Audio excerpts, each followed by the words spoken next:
So welcome to the show.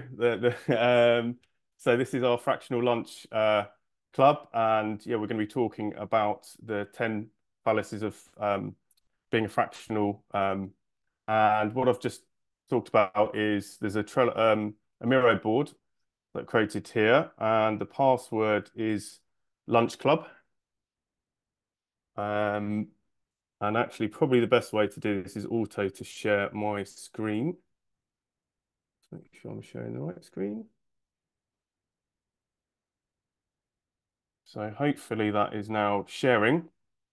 And what you can see here is 10 kind of fallacies, if you like, or areas um, where there's kind of some conversations to be had. I'd like to share my experiences, and I'd also like you to share yours. And what I'm going to do is I'm gonna, if I can do it, highlight all of these, and then I'm gonna go and set up some voting. Um, So let's make sure we've got everything. Sticky notes, I haven't got everything. Let's make sure everything's selected. There should be 10. And the question mark 10, by the way, is I thought it'd be great if you have ideas where you're just looking at these and thinking, what the hell? None of these are anything that I thought of with challenges as fractional. If there's more votes on 10, then that also means there's some other topic that people would love to talk about, and that's okay. So that's why I've added a 10 there as a kind of a starting point. So if I click start now, you should all be able to start voting. If 2 minutes isn't enough, then let's see. I'm going to stop sharing and I'm going to vote myself. Um, does that make sense to everybody? We can, yep. Oh, someone's got a hand up. Is it Azure? Or is that still from before, maybe? Sorry, Lunch hand. Club. Lunch Club is the password. What Um, are we voting for, Martin? So these Specific. are topics that we'll discuss. I'm going to time box them to about 5 minutes each, and we're going to the fallacies of being a fractional. So I'll share my thoughts on one. It will become apparent as we get through this of what I've learned through my journey, some of which I kind of skimmed the surface of at the start. Um, so things that look interesting to you, or things that resonate with you, or things that you would want to share on.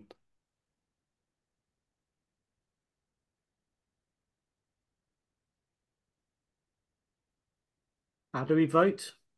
Is it? Are you a member? Are you everybody on that board? Is it not coming up to vote? Is anybody having trouble voting? That's why Alex. I asked. Okay. What's it? Is it not just coming up for you? I have some post-it notes and I've got no way of voting. There's a at the top of the board, if you're on the post-it note view, there's a little ribbon and there's a picture of a square with a dot in it, and the blue countdown. It's on 22 seconds. If you click that, you'll then be able to vote. All right. I've given an extra minute just to be fair. Otherwise, make sure everyone's got time.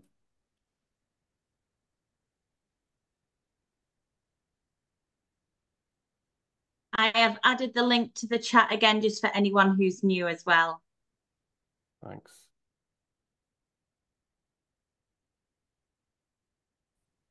So if there's anybody, is there anybody not voted now or still going? Because if not, I'll end it because I extended it by a minute. Okay, I'm going to take silence as I'm going to end it for all. 30, it says 13 of 14 voted. So there's who's that one person who's not voted?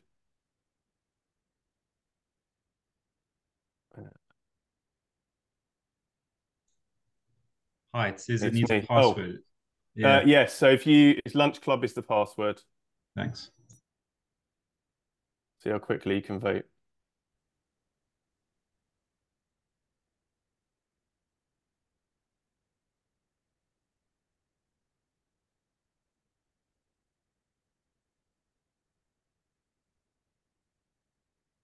Two seconds. Okay. Results are in. Oh, interesting. Can everybody see the results? I'll share my screen because again, if it's being recorded. Um, so not surprisingly, LinkedIn got the top vote. LinkedIn being is the best platform to generate leads.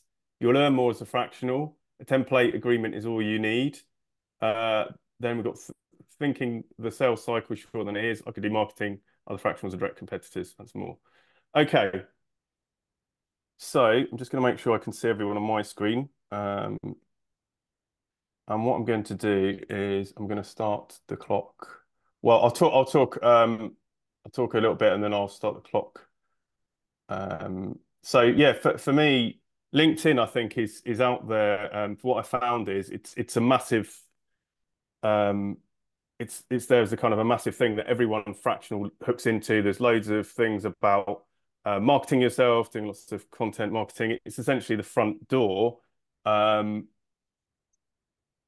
But it doesn't necessarily generate the leads, actually. So this is what we're talking about. It's the place where people come to find out about you and what you do, and it's kind of like how they say, who are you? But actually, when it comes to generating leads, most of that actually is done in person. People buy from people and who you know. And that's how what I found is when it's going to events and things like that, you're backed up by when you connect at the event and they look at your LinkedIn and you do the whole, the scanning dance that people do now. And that's their first perhaps image, point view of you, other than when they've talked to you. But the rest of it is you might pop up on someone's feed having done some content, maybe later down the line, but I really see a lot of people struggling to generate leads. In fact, most of the time I hear, is LinkedIn any good? And a lot of the time, actually, it takes a lot of time and energy, unless it's something you're really good at, which is another one there. So for me, I don't believe that LinkedIn, for most people, unless you're really good, you've got a magic strategy and are happy to share it. I found that it's not the necessarily best place as a fractional to find your work. Anybody want to elaborate on that, or share any thoughts? I agree. Okay, everyone voted for it, so it's like, is it just Pretty much, really... I agree. I just think that in a way becomes quite polluted and difficult to kind of separate what's good content from what is just trying to self-promote. So yeah, I totally agree with you. I think people buy from people, and I still think it is important, but I think mostly it's more important to kind of get that face to face. So even LinkedIn can just be a platform to arrange a meeting with someone, and then you go see them, go for a coffee, and have a chat. Mm-hmm. Yeah, I 100% agree as well. I think Martin, you and I have been starting out on this journey in similar time frame, and originally at the start of the year, I was thinking, oh, I literally set myself a goal for the first quarter of the year to have posted a number of times, 3 times a week, and I didn't happen. And it took me a while to give up, to stop worrying about the fact that I'm not posting. I am actually posting a bit more, but I found that I'm posting about what I want to post about now, rather than and at the frequency I want to post about. And I don't set myself a goal of, because I know it's not the thing that's going to generate leads. I think that if you're just posting on LinkedIn, then it won't generate leads. I think you have to use the other components. You have to use outreach, find who your ideal client is, and connect with meaningful connection to them to kickstart a conversation, and also use some of the other tools. So I'm a fractional CMO, and I typically work with small tech companies. So I do a series of LinkedIn Lives with different topics to give an overview of how they can do marketing without spending a shed load of money, for example. And that's where the comments and the conversations come from, and also being proactive in some groups leads to conversations as well. And it's reminding your network that you're still out there. So somebody I worked with 15, 20 years ago, has just referred me to a gentleman from Sri Lanka, and I had a first conversation with him yesterday, and I've got a follow-up meeting on Monday in London. So that because the guy's flying over, but it's because my ex-colleague saw that I'm still being proactive out there and that I'm now working for myself. So it does take some time, it takes some commitment, but consistency is key. You can't just post 3 or 4 times and then forget it, because the algorithm will downgrade you. And so you have to be consistent, even if that's only posting once a week, once a fortnight, once a month. But I think the other issue also is that I see a lot of people having to post just for the sake of, oh, I got my schedule, so I need to post something, and then the content is not great because it's not thought of properly, right? So I agree. You just need to find the schedule that works for you and that basically generates sufficient good enough content, because I see just so many people just posting for the sake of it. And it's just and there's far too many people that also get stuck thinking their post's got to be perfect. And it doesn't. It's just got to be good enough. And vary it. Put polls out there. Vary what you put out there. And if there's anything that's relevant to happening in your sector or in the news generically, comment on that as well, because it says that you are keeping yourself up to date. But yeah, it is a time drain. And the other thing, and where I get most of my inquiries from, is not the content I put out. Each day I try and comment on 5 of my ideal clients' posts and start a conversation that way, show the interest in them that way around. I think, thanks, Katrina. I think, Alex, have you had your hand up? Yeah, I think it's very relevant to what Katrina just said, which is that as a techie, I find that most of my LinkedIn activity is of interest to other techies who are in the same sort of field to me, and they are not necessarily my ideal customers. So, I mean, yes, I use LinkedIn for a presence so that people can know that I know what I'm talking about. But it's not necessarily good for lead generation. It's not necessarily good for the finding the customers. If it may be that you're good at it and maybe you know how to do it, but I think most of us don't. Yeah. So, Alex, just to build on that, I think if LinkedIn isn't the place, what I wanted to share is, where do you find it? Because everyone's always hunting around, right? So the places where I found that I've been approached is either you have software development companies, house which you probably get approached on daily if you're in the tech world, but they often want to partner with another senior tech person to lead a project or something, and so they partner with you here with given your expertise and background. So that's one way. There's things like venture studios as well. So there's tons of 800 something in the UK.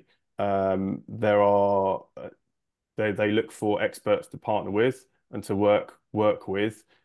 And then there's obviously interesting kind of equity arrangements and or pay and stuff. It's not all just free work, but you can work with those to get interesting work from. Obviously, peers on this call. Another example is looking when people change jobs. So coattailing, it's called. So when somebody changes a role, they might well be looking for somebody's services of your nature. So that's the time to contact. You've probably got loads of people in your network who have just changed role, probably looking after needing your services, and it's probably, you'd consider that a warm lead, right? So that's a great way to then find work, is to and it's also quite good to catch up with them, right? If they've changed job, well done, great. Let's see. So that's a good one that I've heard before as well. And then there's also, if you don't want to do the marketing side of things, there's places like Freeman Clark. This is on the tech side. So they will go out and do the sales. They've got like regional offices and stuff. They will do that sales work for you, and then they farm it out to their network of associates. So you would go in as like a CTO for one of their projects. So that kind of thing. And I think there are other companies like Freeman Clark.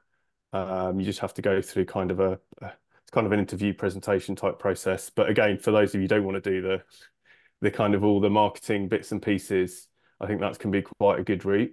So there's, again, all of these, there's lots of different variations of it. But I think for all what I found useful was actually understanding and recording the kind of success rates and where you're spending your time. So quantifying the effort.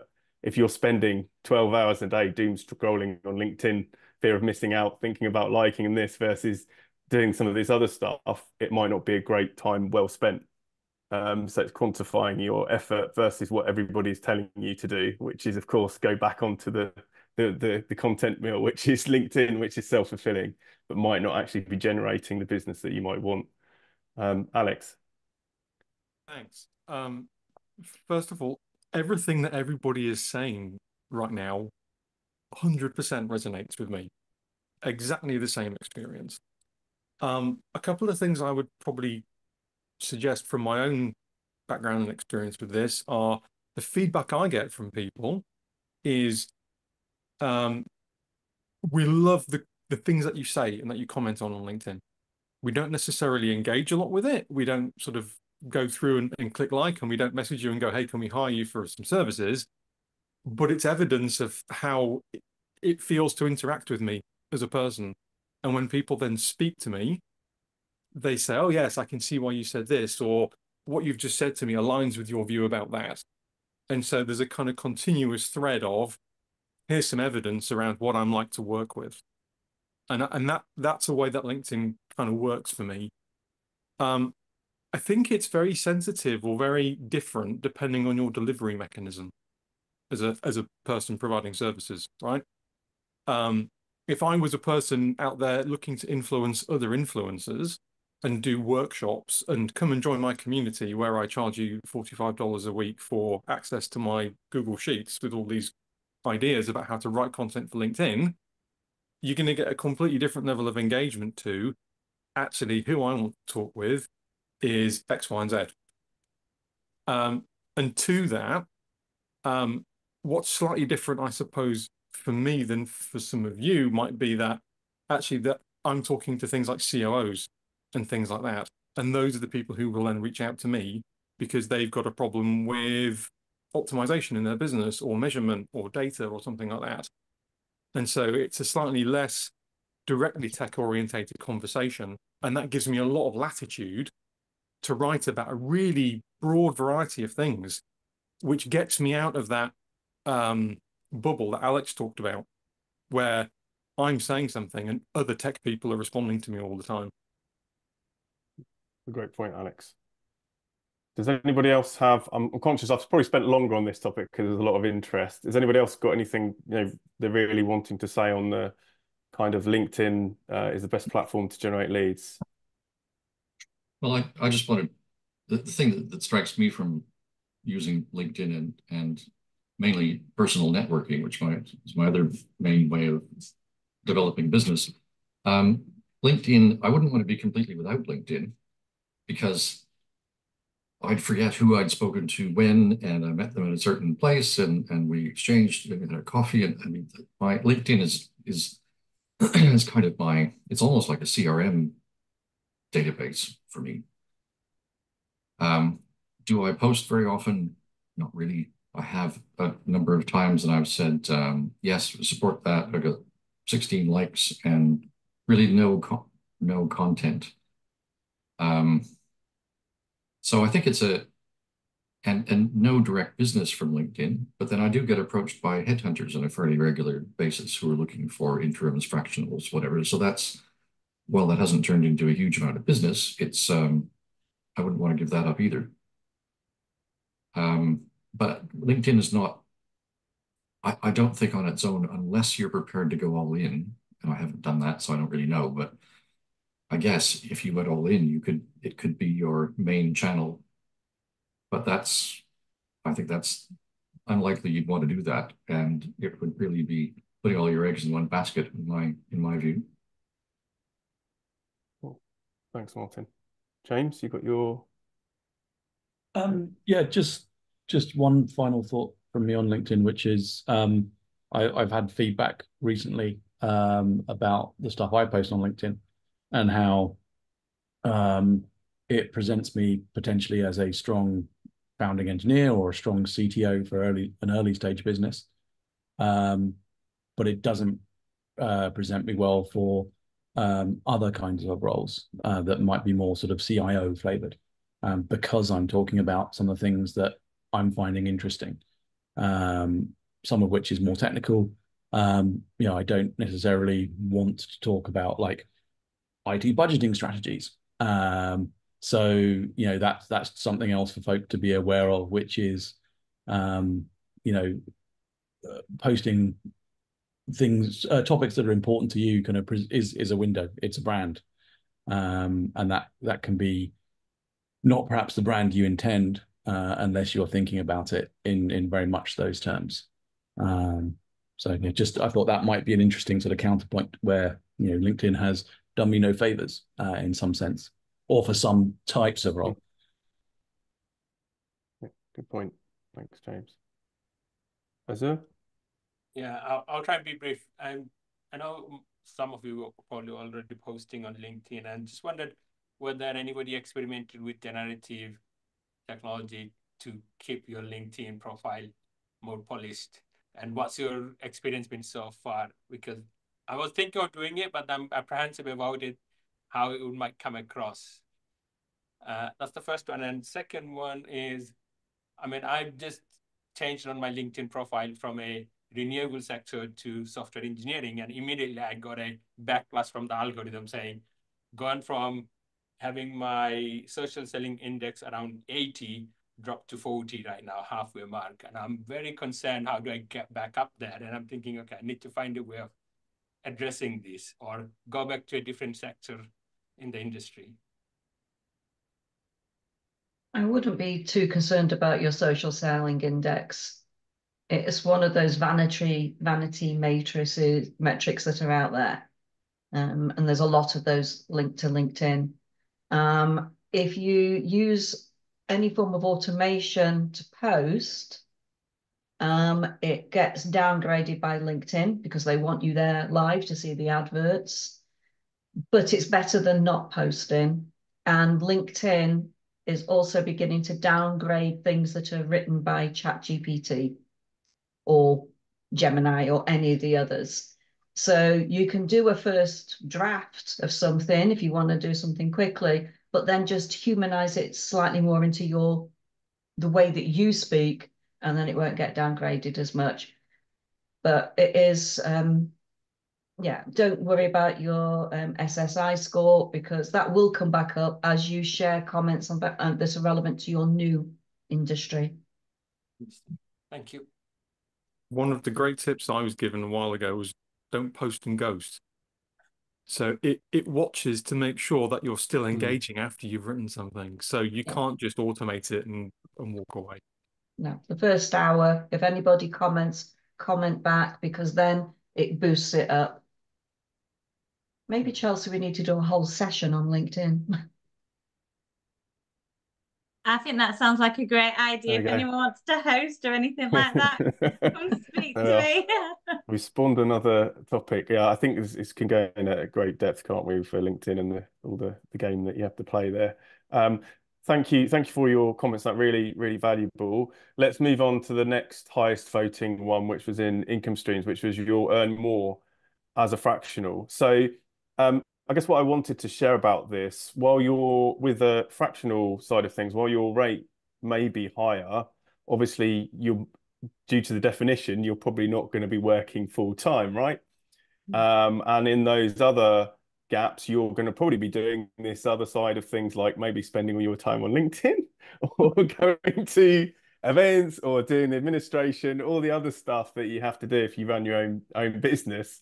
And obviously you have to account for that in terms of time. You may also have been you may have got some different terms with some business. You may have decided, oh, I want a piece of equity as well, as opposed to high rates, thinking there's going to be that will be better for a long-term agreement. But I think what I mean is that doesn't mean that you'll earn more overall, because obviously there's the kind of the unreliability perhaps of those income streams, right? So only over time will that kind of smooth out, or you'll hope. But with the portfolio approach, you're hoping to kind of balance that out. what I found is much better to do is to make sure for any engagement that you're working in is that you have terms that ensure that you're paid up front, say 20%, so that you don't end up, one, that shows commitment, and two, for whatever reason, it doesn't work out, you're not left out of pocket. Versus obviously if you're full-time role, you're getting paid at the end of the month, but a lot of people kind of forget that. But also, contracts can and will change, evaporate at any time, any point. You can find out that there's other challenges in the business that need solving versus your skills. You might find out, you'll come to end of a contract, it comes to a natural conclusion. If you've not planned and done your kind of homework beforehand, you're going to have a gap, and that can be unnerving depending on where you are with this whole kind of lead generation thing. So there's that uncertainty. And so it's really thinking about kind of a much more, how you might earn a lot more than you've ever earned in 1 or 2 months, but then sort of later on. So it's a roller coaster of feast and famine potentially, depending on the nature of the types of contracts you've taken on and not. But I know plenty of people who have got, said contracts all going well, and then suddenly, contractors are often the first. And I know contractors, fractional, there's very little from a business point of view, they're often quite similar. They're the first people often to go. And that can happen. And so they've always kind of got that, or they want you to go perm, or they want to. So there's you have to think carefully about that side of things. But I think, once you factor in tax and things like that, if you're running your own business, then obviously that can be, very beneficial to you. So I think that's the key, is like you can earn more, and finding the right price point is all part of the, understanding your own value and what you can deliver. But it's not always key to think you earn more straight away off the bat. And actually sometimes the experience in doing the work is quite often more valuable as a starting point. In fact, a lot of times is, if you think about companies you've engaged with in the past, often they've done a proof of concept, they work with you first free. That's not something that I've actually done so far, but I know quite a few people do that as a way of testing first, to say that, yes, I can prove my worth, I can do this. And that's quite a good way to get in, versus because you can feel resentful that you're giving away all this time if you just think by the day. But actually sometimes that's what you do, or you can spend it on LinkedIn. So I think that's kind of I think the thing is to not think that you'll just think about some kind of monthly rate or something like that, but a retainer is the way to typically go. Anybody else want to share their kind of experiences with income streams, earning more? It's kind of any general advice.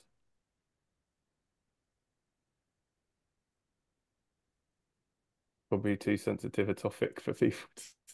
Well, I certainly agree that that the overall earning potential is larger, but everything you say is right. There are ups and downs, and you end up doing a proof of concept or a scoping study or something, thinking that the scoping study will turn into 3 months' work, and it doesn't.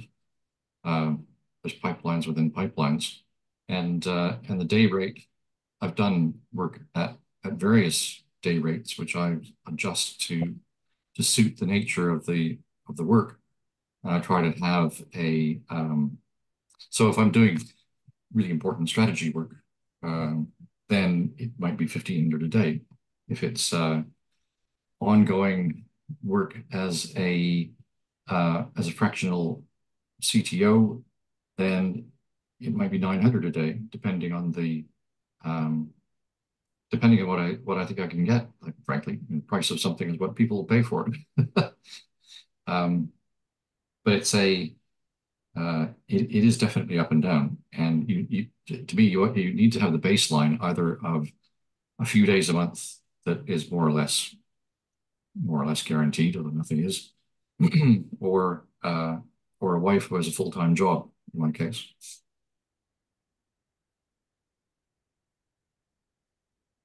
Any other thoughts on this? Depends on the stage of the company too. I think that's a very important bit, right? Because like if you're working with like pre-seed companies, you can't really expect them to pay top dollar for the engagement. So maybe some compromise needs to happen there. Yeah, I agree. It's just about adapting. But I think in general, fractional is probably not the best way to make substantial amount of money, really. It's more about the flexibility than the money, in my opinion. I would also say maybe depends on the kind of industry or sector or obviously your experience. Everyone has different levels, and Yeah. you pay for that, don't you, from either an advisory or from a more experience, and that obviously has a bearing, and part of the journey is finding, like I said, what that value is that you bring.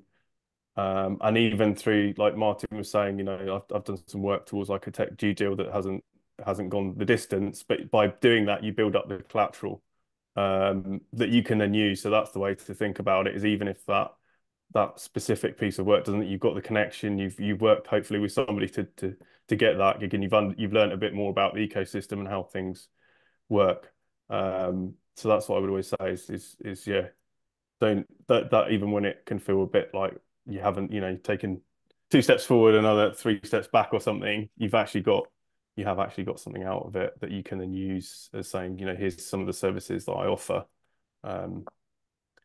I think you guys that are fractional CTOs have perhaps got an advantage over somebody like myself who's a fractional CMO, because there are so many people on Upwork, people per hour, and clients say to me, but I can get a marketing strategy written for £150, which will take me, if you do it correctly, it's going to take a hell of a lot of work. And there's always this ongoing battle, or they come through and say, well, I'm a startup company, I don't have any money. And I had to turn around to one company who said, well, but we're going out for a round of funding. We've got the meetings on Monday for $18 million, but they didn't want to spend more than £200 on a marketing strategy. So, and they needed it. And this was Friday afternoon when they approached me. Some of the sectors are a little bit more tricky than others, but you can also undercharge so that you lose credibility. And that's probably true across a lot of sectors. Yeah, you're undervaluing your product. That's why it's always a tricky one. Yeah. Alex, do you have got your mic off? I think a couple of bits. The bit around pricing is always really difficult, isn't it? I mean, what more can we say?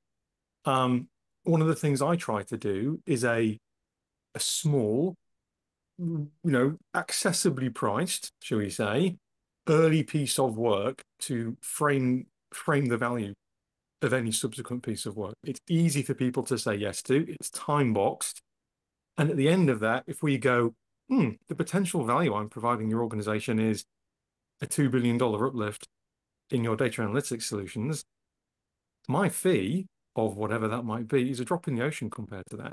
And it makes it a lot easier for people to say, yes, you do have to put in that initial nicely priced sort of discovery and scoping piece, which could be a lot of time.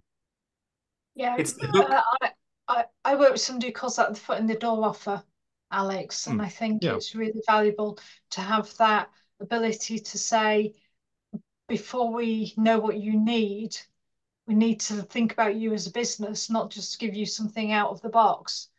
You'll get value from this to a $200, £200, €200 offer, but it will tell you where you need to go.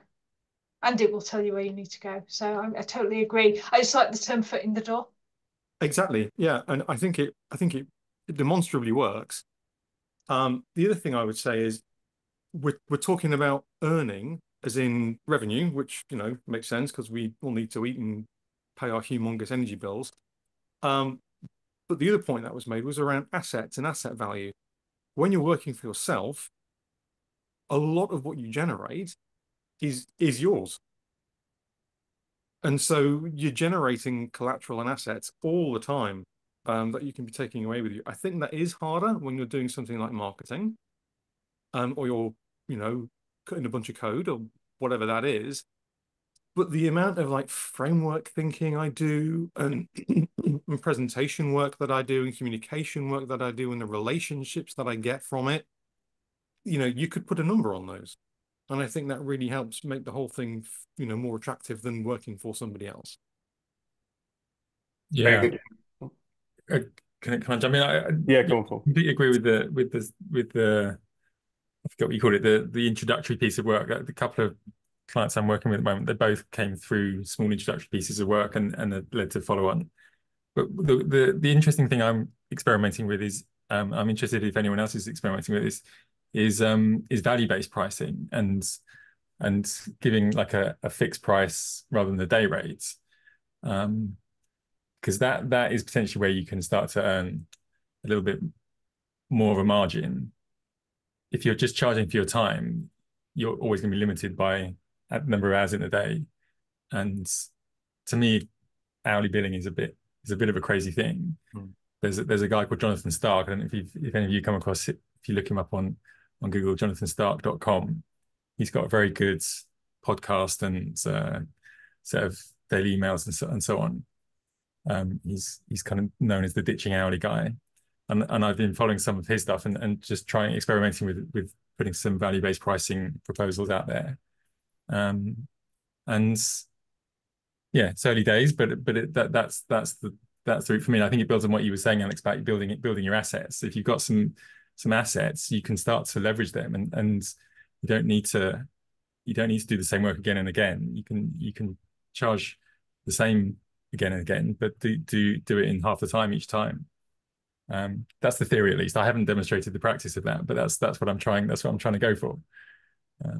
I've been trying to work on value-based pricing now for a couple of years in different contexts. So if you want to talk about that another time, we should definitely do it, because I love to feel very strongly it's the way to go. Yeah. Cool. Let's connect. Cool. Maybe second topic as well for another time. Pete. Yeah, I think this is a really interesting conversation. So as someone who's on the marketing side and kind of new to fractional, highlight price myself is interesting at the minute in terms of just some of it is trying to play that game between what will the market bear, what will the client bear, kind of based on where they are. But I've just been doing kind of hourly and day rate stuff so far. There's another supplier, let's say, that was working with one of the startups I'm working with, and he's actually on a retainer. And it's like, oh, interesting, retainers. That's something that I haven't really thought too much about. So I'd love to get the group's view on retainers, when to use them, like in what situations, how you actually figure out what to charge, and what you're willing to offer for that retainer, and where that line is between, okay, I've now done more work than the retainer justifies, we need to get back into either an hourly or a project or value-based kind of charging. So I'd love to hear your thoughts on that. Thanks. Cool. Thanks, Pete. I think it definitely feels like there's a spin-off conversation, because I too definitely vote for retainers and value-based pricing.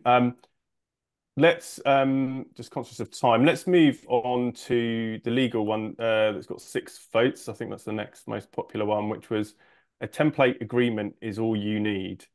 So yeah, when I first started, I'd love to say I had everything wrapped up and knew exactly the kind of different directions and services I was providing. But like many, I was like, okay, I'm going to do this fractional thing, and I'll use one of the off the shelf, or some template that somebody's suggested to give to clients when I do work. Anyway, so an opportunity came up, and I got this template, and I thought I'd pass it by another. I thought I'd also shortlist a few firms that I could potentially get to look at it, and anyway, it turned out that actually there was tons of holes in this template, and it's probably everybody. I think it's rife, this thing where people copy and just take one of these templates and think it's going to work, and actually then it's not actually suitable for you and what you do. It doesn't then suit things like we just talked about, having a retainer and standard terms of business and how you work. Is actually that is how you work with clients.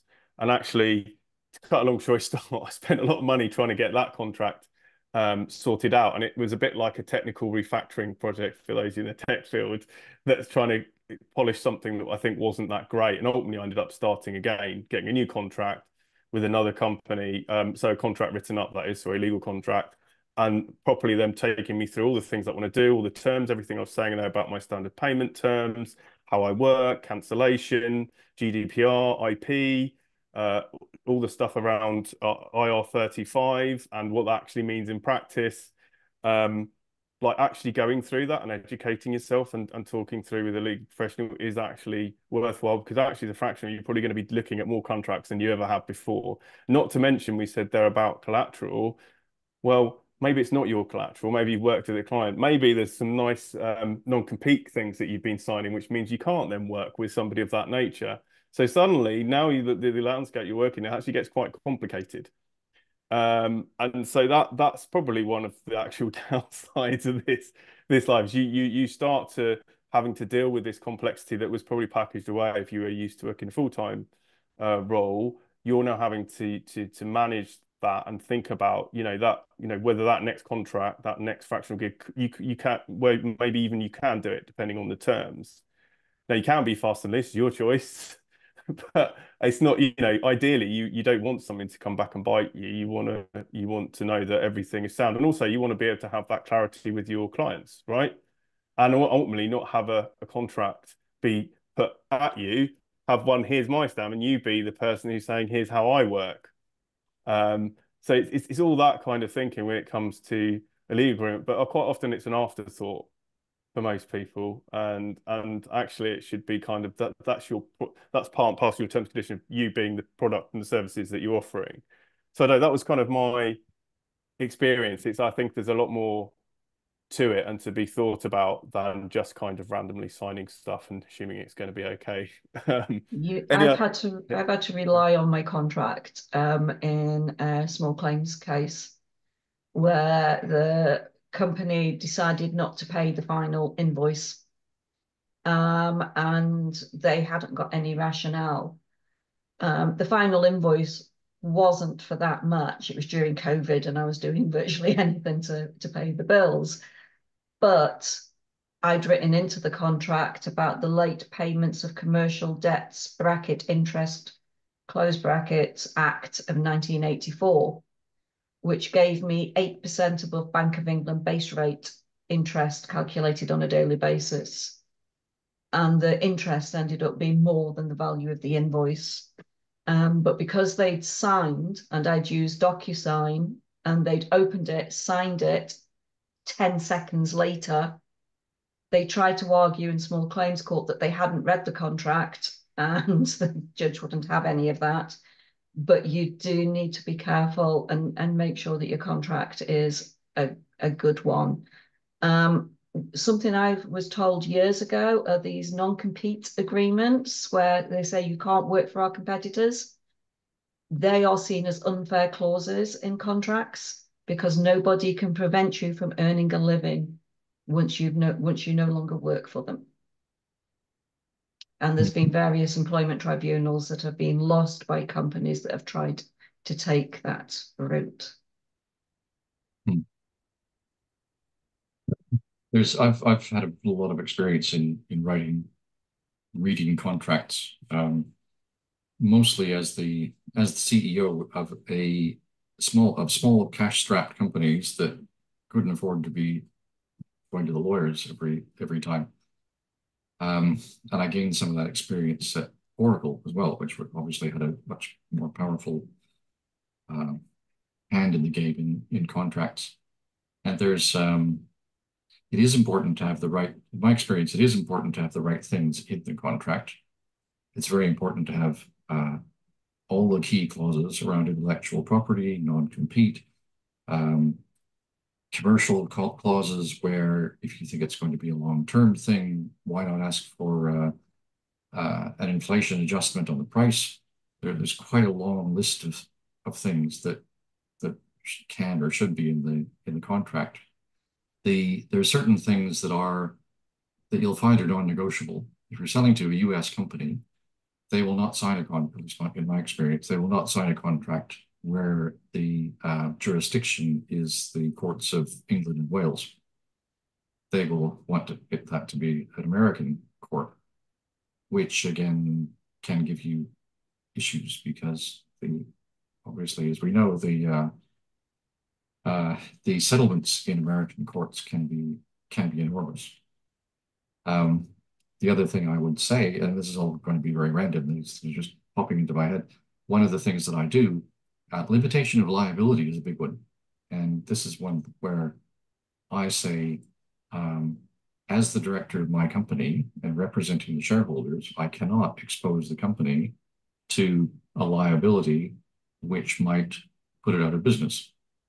I have to, and I'm very firm about that. I cannot take on potential unlimited liability, except for negligence, where you have to. It's a good idea to even state that the liability is unlimited. Where things can be limited liability, I will take on the risk only up to the level of my professional indemnity insurance. There's quite a playbook for contracts in my view, and it's important to get it right. It's important to have. You don't have to have every absolute thing in the contract, although you could argue that at some point in the future, given a certain maybe unlikely set of circumstances, every clause you could imagine should be in the contract. But then you get into just the maintenance of an enormous contract and trying to negotiate every clause with potentially a powerful corporate player across the table. It can be a compromise, it can be a minefield, but you really have to pay attention to it. Thanks, Martin. Any other thoughts on this? The fun world of legal templates. And yeah. The other thing, sorry, the other thing I would say is that it is worth getting legal advice, definitely. But you can't abdicate driving the contract to anyone else. You are the CEO of your company. The CEO absolutely has to have his finger on this particular button. That's exactly right. Everything you've said is exactly my experience again. How many of us are submitting our own contracts to organizations? Because my experience is that people are coming to me with a standard contract that is theirs, which we may or may not have some flexibility around. In my case, it depends who moves first. I sometimes say, would you like to have a look at my standard contract? They have a look at it, and depending on the company, if it's a new startup and they probably don't have, and they're a bit shoot from the hip, they might just accept my contract or accept mine with modifications. If they're at all corporate and conservative and they have a big legal department, then you'll definitely end up signing their contract, in my experience. Yeah, I take I'm proactive on that. So any proposal has standard contract terms on the back of the proposal so that they can read them then. And yeah, I can't accept from a US or Canadian company that it has to be US jurisdiction, because I can't get not affordable professional indemnity insurance if that is the case. On the marketing side, they won't touch it. Professional indemnity covers won't touch it. That's the same for me. If it's not England and Wales, they won't touch it. And it just needs to be the contract. The client can be American or Canadian, but the contract has to be England and Wales. And it's really worth checking with your insurers about that if you haven't already. And don't expect it to be in any plain English anywhere in your contract. It certainly isn't in mine. I had to speak to the insurer directly. It can be my contract can be in any country worldwide apart from the US or Canada. Cool. I'm just seeing we're coming up to the 2 o'clock now, UK time. So probably haven't got time to go through all of thinking the sales cycle is shorter than it is. But I guess in summary, some of the conversations I started out in the summer, I've only just started converting now, which just shows you the length of time that it takes, back to people buying from people. That sales cycle can take time is the kind of summary there. And I think sometimes when you start out, you think, oh, I just want things to sort of land in my lap and things people talk more to, write a LinkedIn post and people come knocking on my door straight away. In reality, it can be a lot longer play, and it's important to remember that when you're kind of going through that, you don't get all the results straight away. So I don't think we have, I can see now, I feel like there's so many more topics that we can talk about for this session. But I think it just shows you, I think there's a lot to be if you're doing this, and I'm sure most of you here today are fractionals, there's a lot to be thinking about, and each topic could deserve its own session probably. And I didn't even get into the other 7 or so topics. So hopefully that's been helpful for everybody in terms of, hopefully you've taken away a few things, you've able to share things. I've certainly found it very interesting and useful in terms of the discussion. Definitely do connect on LinkedIn with me and everybody else. And yeah, do keep sharing tips either on LinkedIn or individually. And yeah, keep participating in the community, the WhatsApp groups and the Slack groups. Hopefully I'm not doing your bit, Chelsea, but I'm proactively You're always so helpful. Because I think, yeah, that's really valuable. That's what, so I think, yeah, really appreciate that and sessions like these. So yeah, thank you so much for giving up your lunch hour to come here. Katrina, sorry. Yeah, I was just going to say, and for those that of you are not, the mentor program that RecWorks does is also a very good lead generator. And you give an hour of your time for free, and then you can specify charges after that. It is, I've had 3 conversations so far, got the 4th one next week. It's a good thing to be involved in. Brilliant. Awesome. Thank you, Katrina. Great tip there.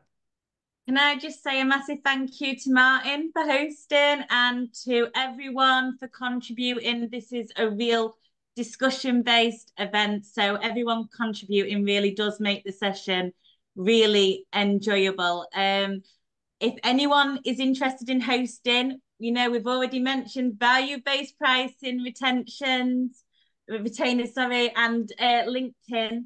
So if anybody would like to host, please do let me know. If anyone is interested in F4, as Katrina mentioned, please let me know. It is a really exciting new mentor that we're trying to start and help startups. So please do get in touch. And thank you all again. And hopefully the next one will be 4th of July. So if anyone would like to host, please do let me know. Thank you.